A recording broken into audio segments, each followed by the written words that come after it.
Welcome back, coin collectors. What if a Washington quarter sitting forgotten in a coin jar, a desk drawer, or passed through your hands as everyday change is worth $35,000 or more right now? In today's video, we are going to examine 5 specific Washington quarters, the exact dates, the exact mint marks, the exact eras and varieties that serious collectors and major auction houses have chased for decades, and that most people spend without ever looking twice. Let's get started. Number 1. The 1932D Washington Quarter. In 1932, the United States was not looking for reasons to celebrate. The country was in the grip of the Great Depression, the worst economic catastrophe in its modern history, with unemployment touching 25% of the working population and banks across the country failing at a rate that made ordinary Americans quietly terrified of tomorrow. Into this atmosphere, the United States Mint introduced something that would become one of the most studied and most sought-after coin series in American numismatic history, the Washington Quarter. The coin was not created as a permanent series. Congress had authorized it initially as a commemorative piece to mark the 200th anniversary of George Washington's birth, and the original plan called for a single-year issue. But the design. John Flanagan's left-facing portrait of Washington, rendered with genuine sculptural gravity, the noble sweep of his colonial-era wig, the firm set of his jaw, was so well received that the Mint transitioned it into regular circulation coinage, a decision that would shape American pocket change for the next century and beyond. The Denver Mint, which carried the small capital D on the obverse of its coins positioned just beneath the date, produced its first Washington quarters in 1932 under conditions that no mint official could have anticipated when the year began. The facility was operating under the particular constraints of Depression-era production, a moment when the demand for coinage in everyday commerce had paradoxically collapsed as people hoarded what little currency they possessed and withdrew from the kind of ordinary spending that drove coin circulation in ordinary times. The result was a production run that stands as one of the most consequential in the series' entire history. Denver struck only 436,800 Washington quarters in 1932. To put that number in proper context, a single modern production year at Denver routinely yields hundreds of millions of coins. The 1932D was made in fewer numbers than many collector special editions, and it was made for general circulation, which means that the coins that exist today have survived not through careful preservation, but through the kind of improbable luck that attaches itself to small populations over long decades. What the production numbers alone do not tell you is the condition story that defines this coin's value in the collector market. Of those 436,800 quarters, the vast majority entered circulation immediately and spent the following years passing through Depression-era commerce, through cash registers and change cups, and the pockets of people who had no reason to treat a 25-cent piece as anything other than spending money. The high-relief areas of Flanagan's portrait, the cheekbone of Washington's profile, the top of the lettering, the highest points of the obverse design, absorbed the accumulated friction of that use in ways that are immediately readable to a trained collector examining the coin today. Most surviving examples show the evidence of that circulation in grades that numismatists describe with terms ranging from fine through extremely fine and about uncirculated, grades where the coin remains beautiful and historically significant, but where the market value, while substantial, sits well below what pristine examples command. But the story does not end with circulated coins, because the small production volume of the 1932D, combined with the historical importance of the coin as the key date of the entire Washington Quarter series, has driven collector interest to a level that makes even circulated examples genuinely valuable, and makes the exceptional uncirculated survivors extraordinary artifacts of American monetary history. The coin that emerges from a well-preserved bankroll or a carefully maintained collection in true mint-state condition, showing the original cartwheel luster that rolls across the surface of an undisturbed coin as you tilt it under a focused light source, represents something the market responds to with serious attention. There are documented double-die obverse varieties from the 1932D production as well, Coins where the hubbing process that transferred the design from the master hub to the working dies left measurable secondary impressions on specific design elements. Collectors who examine 1932D quarters with appropriate magnification and a working knowledge of what genuine mechanical doubling looks like rather than the more common and less significant machine doubling that is sometimes mistaken for it, have encountered these varieties in old accumulations and estate collections and in the kinds of bank-wrapped rolls that occasionally surface from the savings of people who understood, even in 1932, that these coins were something worth setting aside. Examining a 1932D Washington quarter with the care the coin deserves begins with the most fundamental physical check available to any observer outside a professional grading environment. The weight of a standard 1932 Washington quarter should measure 6.25 grams on a digital scale accurate to 1/10 of a gram, reflecting the 90% silver composition that defined American coinage before the clad transition of 1965. This weight specification is fixed and reliable, and any coin claiming to be a 1932D that deviates significantly from this figure deserves immediate scrutiny. The edge of a genuine 1932D should show the reeded parallel grooves that run consistently around the entire circumference of the coin, with no copper stripe of the kind that identifies the post-1965 clad composition, because this coin carries no copper core and no clad layers. The entire disc is silver through and through, and the edge reflects that with a uniform metallic appearance from rim to rim. Begin your examination in good lighting by evaluating the overall surface impression. On an uncirculated example, the luster should be present and unbroken, that distinctive directional shine that develops when metal flows under striking pressure and creates a microscopically textured surface that catches and redirects light in the characteristic cartwheel pattern. Even a single episode of cleaning or wiping can destroy this surface quality in ways that experienced graders identify immediately, and that result in a details grade from professional services rather than the clean numerical grade that unlocks the coin's full market potential. Then examine the high points of the portrait: the cheekbone, the hair above the ear, the highest part of the eagle's breast on the reverse. These are the first surfaces to show wear, and their condition tells the story of everything the coin has lived through. The collector market for the 1932D Washington quarter operates across a value range that reflects both the coin's absolute scarcity and the extraordinary depth of collector demand for the key date of an enduringly popular series. Honest circulated examples in grades from fine through very fine have appeared in dealer inventories and auction platforms at prices ranging from $200 to $600 or more depending on specific grade and eye appeal, though these figures represent observations from completed transactions rather than guarantees applicable to any specific coin today, because market conditions in this area shift with overall collector interest cycles and the availability of competing examples.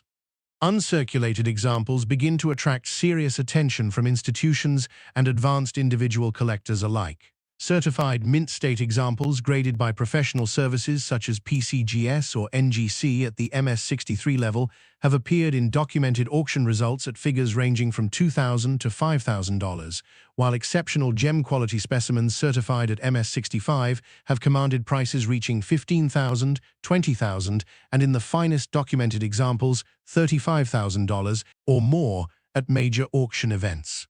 These outcomes represent the apex of what the market has demonstrated for the finest known examples, and should be understood as the exceptional rather than the typical, with every specific value contingent on professional authentication, current market appetite, and the presence of motivated buyers at the moment of sale. What the 1932D Washington quarter ultimately asks of anyone who holds one and examines it carefully is an honest confrontation with the difference between what is common and what is rare.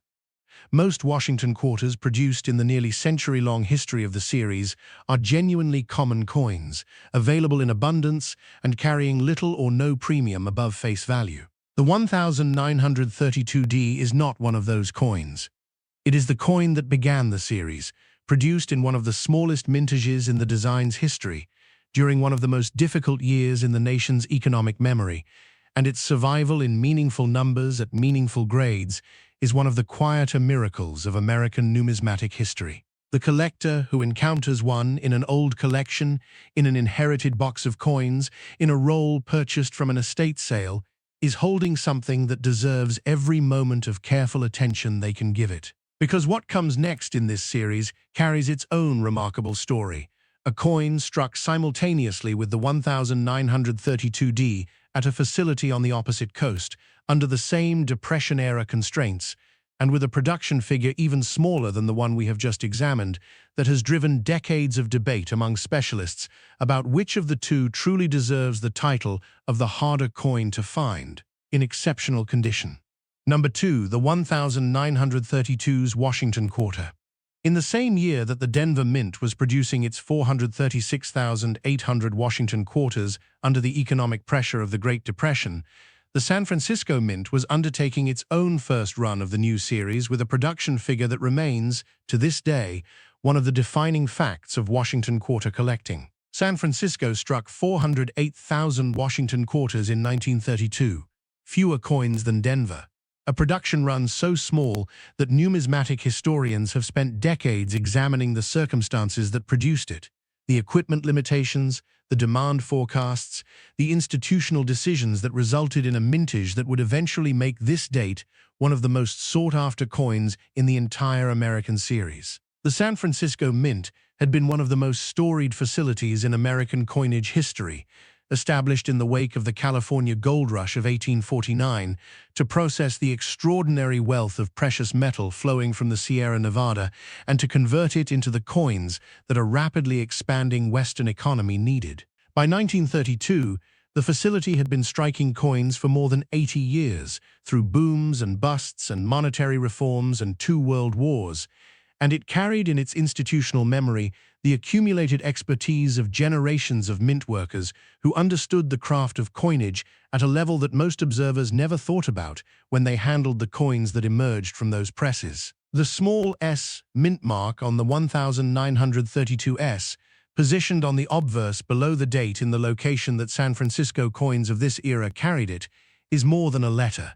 It is the signature of that facility on a coin that the facility produced in quantities so modest that even its own contemporary workers could not have fully appreciated the scarcity value they were creating. Because in 1932, there was no reason to think of these coins as anything other than what they were: 25-cent pieces made to move through commerce, to pass from hand to hand through the Depression-era transactions that sustained what remained of ordinary American economic life. The production reality of the 1932S, like the 1932D, meant that the coins entered circulation almost immediately and spent the following years doing exactly what circulating coins do. They were spent in stores and dropped into change cups and tucked into pockets alongside other coins and subjected to the continuous low-grade friction that reads as wear to a numismatist examining them decades later. The population of truly uncirculated 1932S quarters that survived those years without entering commerce is small, genuinely and meaningfully small, in ways that the total production figure of 408,000 understates, because not all of that production was preserved from circulation, and even of the coins that were preserved, not all were kept in conditions that maintained the mint state surface quality that professional grading services require for their top numerical assignments. But the story does not end with the common reality of circulated survival, because the 1932S in exceptional condition is one of the most legitimately exciting finds in the entire Washington Quarter series. Strike quality is an additional dimension that specialist collectors examine closely when evaluating this coin. Because San Francisco's 1932 production included examples struck from dies at various stages of their working lives, and the differences between a coin struck from a fresh, perfectly aligned die and one produced by dies approaching the end of their useful service are visible and meaningful to anyone who has developed the vocabulary to read them. The finest examples from this issue show Washington's portrait with a sharpness and three-dimensional presence that circulated examples completely obscure. The individual lines of the wig rendered with genuine definition, the cheekbone modeling giving the portrait its proper sculptural weight, the lettering crisp and fully formed, without the softness that die wear introduces into later strikes from the same production run. Die variety specialists have documented repunched date varieties and other mechanical anomalies from the 1932S production that represent a completely separate dimension of collector interest beyond the straightforward condition collecting that drives most of the market for this date. Collectors who approach the examination of 1932S quarters with appropriate magnification and the kind of systematic attention that variety collecting demands have found examples in old accumulations and inherited collections where specific design elements show the characteristics of genuine mechanical anomalies rather than surface damage or post-mint alteration, and these findings have been documented in major variety reference catalogs consulted by specialists and advanced hobbyists alike. Responsible examination of a 1932S Washington quarter begins with the weight. A genuine example should measure 6.25 grams on a digital scale accurate to 1/10 of a gram, consistent with the 90% silver composition that defined Washington quarter production from the series' inception through 1964. This weight is fixed and reliable as a preliminary screening tool, though it represents only the beginning of a meaningful examination rather than any kind of definitive authentication.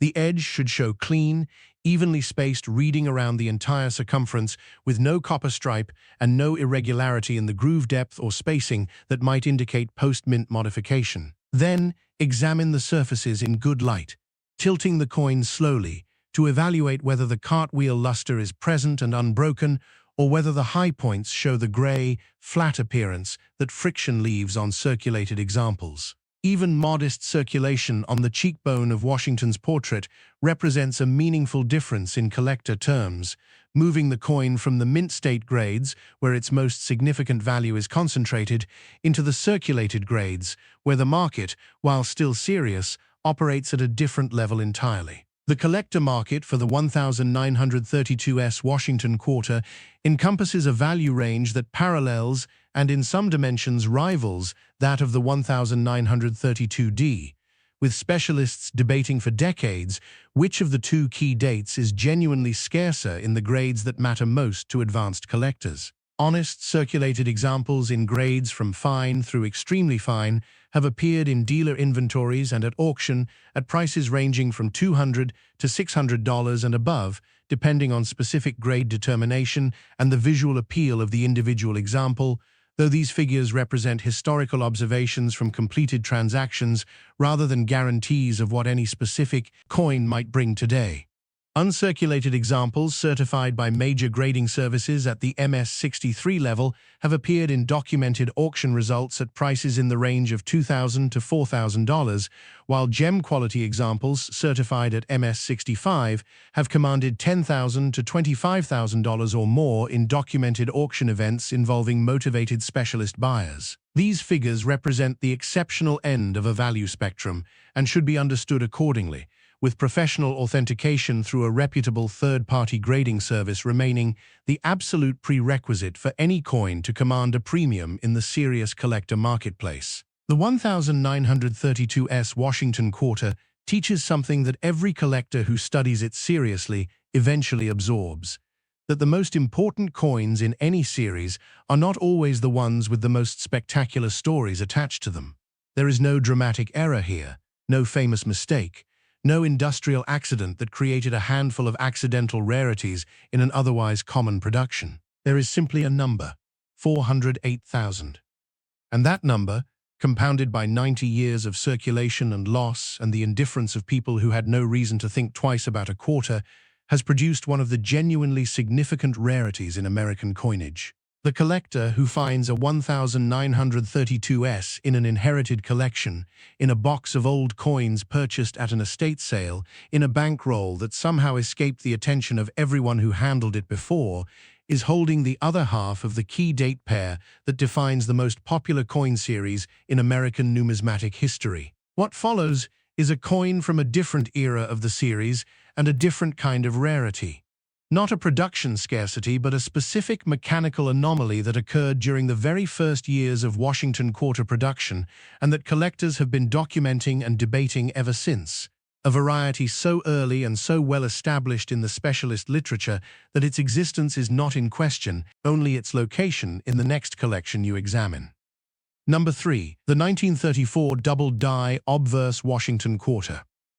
By 1934, the Washington Quarter had survived its first 2 years of production and established itself as a permanent fixture in American coinage. The Depression had not lifted. Unemployment remained crushing and the banking system was still finding its footing after the reforms of the previous year. But the quarter itself was flowing through commerce in numbers that dwarfed the key date production of 1932, with Philadelphia striking more than 31 million examples that year and the collector community beginning to take the first systematic interest in the varieties and anomalies that high-volume production inevitably generates. Philadelphia in 1934 was the oldest operating mint facility in the United States, having struck coins continuously since 1792, and by this point in its history it carried the institutional weight of a facility that had produced currency through the Revolutionary War's aftermath, through the Civil War, through the industrial expansion of the late 19th century, and through the monetary upheavals of the early 20th. The coins it produced bore no mint mark in 1934, following the long-standing convention that Philadelphia's output required no identifying letter because it was understood as the default facility of American coinage, the place where coins came from when no other address was specified. And in the absence of that mint mark, the 1934 Philadelphia Quarter is sometimes underestimated by casual collectors who assume that high mintage translates automatically into low significance. It does not. Not when the specific coin under examination is the 1934 double-die Obverse. The double-die Obverse variety of the 1934 Washington Quarter is one of the earliest and most firmly documented varieties in the entire series, catalogued by specialist researchers and listed in the major reference works that serious Washington Quarter collectors consult. It was created by the hubbing process that transferred the design from the master hub to the working dies used to strike the coins. In a properly executed hubbing, the working die receives a single, perfectly aligned impression of the master design. But under certain conditions, misalignment between the hub and the die, insufficient lubrication, mechanical inconsistency in the hubbing press, the die could receive a second impression that was rotated or shifted relative to the first, creating a working die that carried two versions of the design in slightly different positions. Every coin struck by that die then carried the evidence of that double impression in the form of a secondary, shadow-like image alongside the primary design elements. On the 1934 double-die Obverse, the doubling is most clearly visible on the word Liberty arching across the top of the obverse and on the date numerals sitting at the bottom of the coin. Under a loupe or strong magnifying glass offering 5-power magnification or more, the letters of Liberty show a clear, separated secondary impression alongside the primary lettering, a shadow that is distinct and measurable rather than the vague blurriness that surface damage or machine doubling can sometimes produce. The date, 1934, shows similar doubling in the numerals, with the separation between the primary and secondary impression giving each digit a slightly doubled appearance that experienced variety collectors recognize immediately, and that distinguishes this coin from the vast majority of 1934 quarters that carry no such anomaly. But the story does not end with the identification of the variety, because the double-die Obverse exists within a population of 31 million quarters produced that year, and its relative scarcity within that enormous mintage is impossible to establish with precision. What the specialist literature confirms is that it is a documented variety that has been found in circulation, in old collections, and in the kinds of bank-wrapped rolls and estate accumulations that surface periodically when families sort through the savings of previous generations. The collector who approaches a stack of 1934 quarters with a loupe and a working knowledge of what genuine mechanical doubling looks like rather than surface noise is giving themselves a realistic opportunity to identify something that carries genuine collector significance. The physical examination of any 1934 quarter as a potential double-die Obverse candidate begins with the weight. A genuine 1934 Philadelphia quarter should measure 6.25 grams on a precise digital scale, consistent with the 90% silver composition of the pre-1965 series. The edge should carry clean, evenly spaced reading all the way around the coin, with no irregularity and no copper stripe of any kind. Then bring the coin into good lighting and examine the overall surface quality. The cartwheel luster on an uncirculated example, or the characteristic grey flatness of the high points on a circulated one. Before reaching for magnification, at 5 power or better, begin with the word Liberty across the top of the obverse. If you are looking at a standard 1934 quarter, the lettering will appear clean and singular, each letter formed once and completely.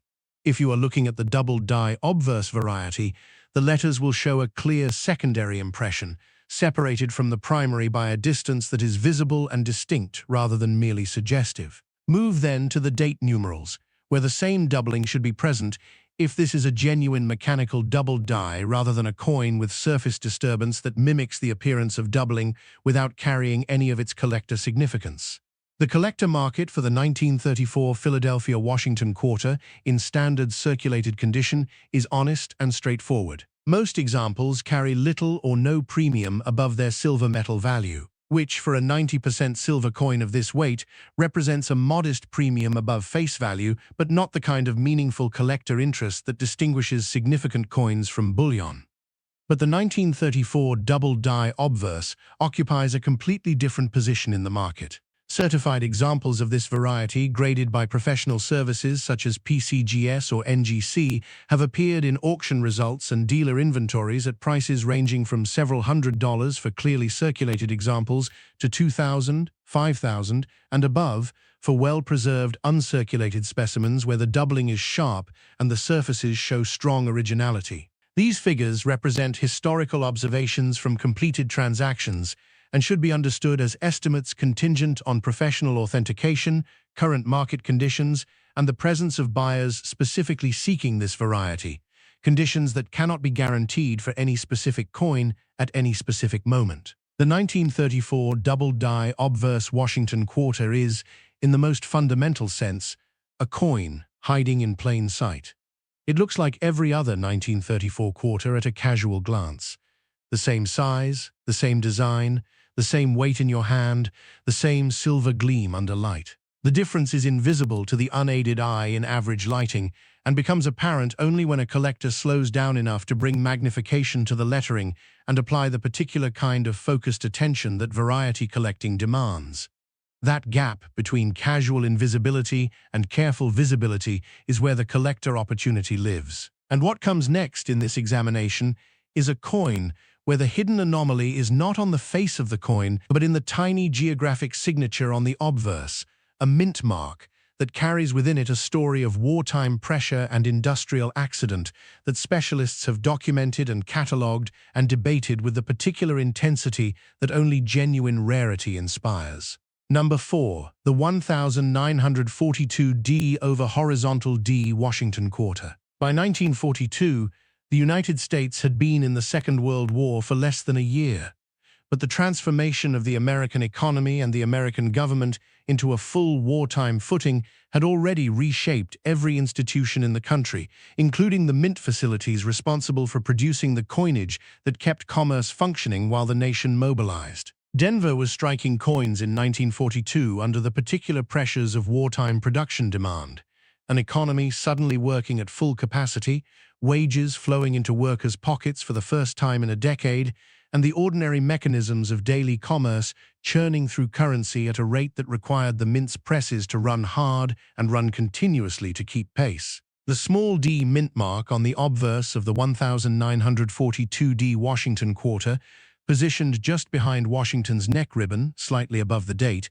was punched into the working dies by a process that required a skilled mint worker to align a punch carrying the letter D against the surface of each die and strike it with sufficient force to leave a clear, well-centered impression. Under normal production conditions, this process produced a clean, single mint mark positioned consistently from one die to the next.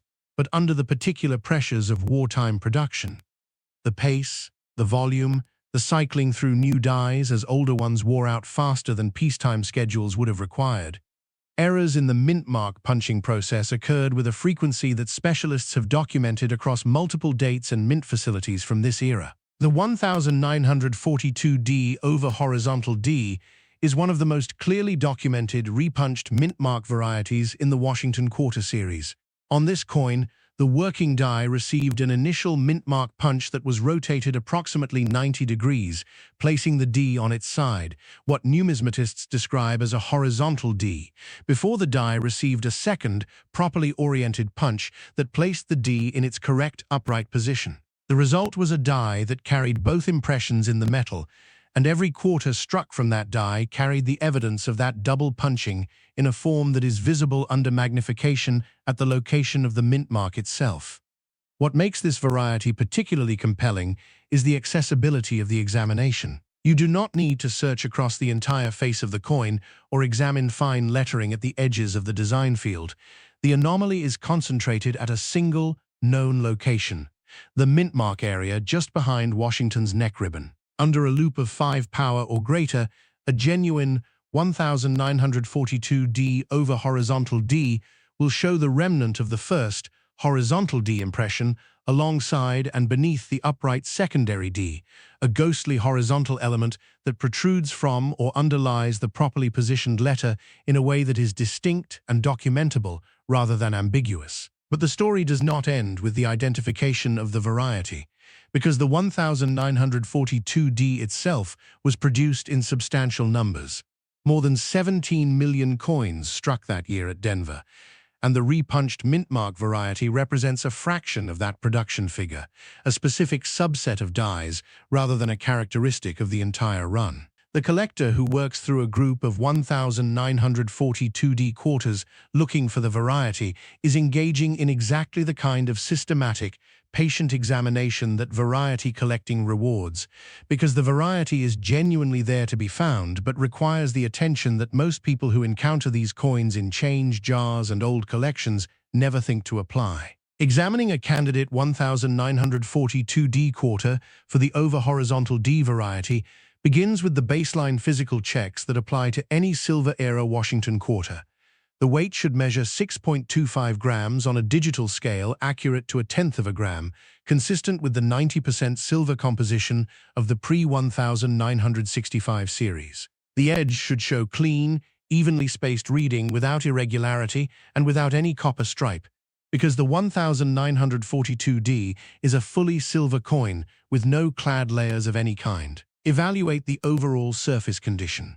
Luster on an uncirculated example or the characteristic flattening of the high points on a circulated one. Before turning your attention to the specific examination point that defines this variety, bring your loop to the mintmark area on the obverse, the small d positioned behind the neck ribbon just above the date. A standard 1942D will show a single, clean D in that position. A genuine 1942D over horizontal D will show the remnant of an earlier, horizontally oriented D impression alongside the upright final punching, a secondary element that professional variety catalogs have documented with reference photographs that allow direct comparison to the coin in your hand. The collector market for the standard 1942D Washington quarter in circulated condition reflects the reality of a coin made in the millions. Most examples carry a modest premium above their silver bullion value, but no significant collector premium beyond that. The over-horizontal D variety occupies a different tier entirely. Certified examples of this variety, authenticated by professional grading services, have appeared in auction results and dealer inventories at prices ranging from $100 for clearly circulated examples through $500, $1,000, and $2,000 or more for well-preserved specimens in the higher circulated and lower uncirculated grades, with the finest certified examples carrying premiums that reflect both the variety's documented status and the depth of specialist interest in repunched mintmark collecting as a discipline. These figures represent historical observations from documented transactions and should be understood as estimates contingent on professional authentication and current market conditions that shift without obligation to previous price levels. The 1942D over horizontal D Washington quarter is a coin that rewards exactly the kind of attention most people never think to give a wartime quarter. It passed through mint quality control, entered circulation, passed through the hands of workers and merchants and soldiers and their families, and survived into the present in numbers that nobody can enumerate precisely because it was never separated from the rest of the 1942D production for tracking purposes. It is waiting in old collections and inherited coin jars and bank-wrapped rolls purchased from estates, waiting for the collector who knows what to look for and takes the time to look. What comes next is a variety from a different era of the series, a coin struck 8 years after the one we have just examined, carrying a mint mark anomaly that speaks not to the wartime pressure of 1942, but to a different kind of institutional decision. A mint reorganization that created an era so specific and so well documented that specialist collectors have pursued it for generations, finding examples in the places where overlooked coins reliably live.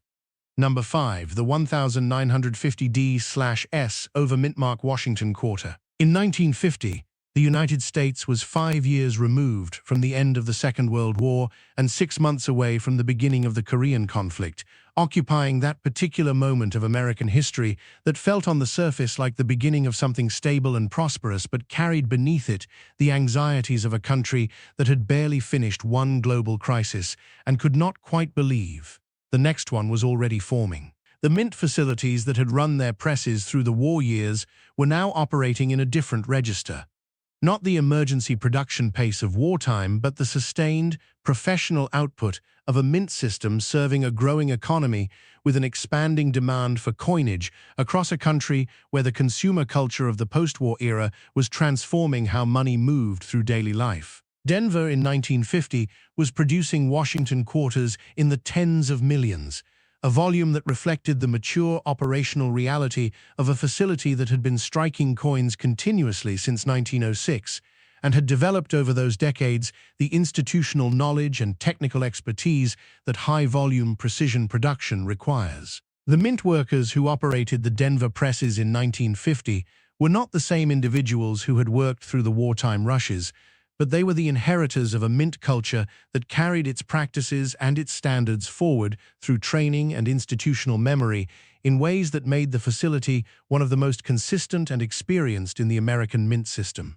It was in this context of experienced, high-volume production that one of the most fascinating and firmly documented varieties in the Washington Quarter series came into existence. The 1950D/S Overmintmark occurred because the Denver Mint, in the course of its 1950 production, used a working die that had originally been prepared for use at the San Francisco Mint and that already carried the S mint mark impression from its original preparation before it was repurposed, reassigned, and punched with the D mint mark appropriate for Denver production. The result was a working die that carried both letters, first the S, then the D punched over it, and every quarter struck from that die carried the evidence of that unusual production history in the mint mark area itself. The Overmintmark is visible on a genuine 1950D/S as a secondary S impression beneath or within the D mint mark on the obverse,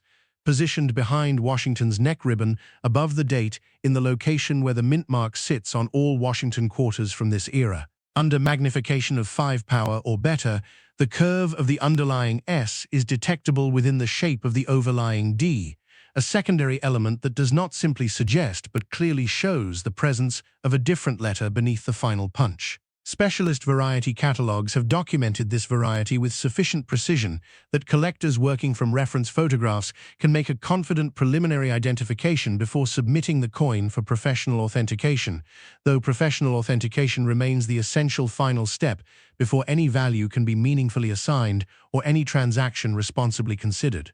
But the story does not end with the Overmintmark itself, because the 1950D/S is not a coin made in tiny numbers like the 1932 key dates examined earlier in this video. The 1950D was struck in more than 21 million examples at Denver that year, and the Overmintmark variety represents a specific die or set of dies within that production run rather than a characteristic of the entire mintage. This means that the variety exists within an enormous population of standard 1950D quarters, waiting to be found by collectors who know what to look for and are willing to examine the mint mark area on every 1950D that passes through their hands. Old rolls of Washington quarters purchased from estate sales, inherited collections sorted without specialist attention, coin jars accumulated over decades.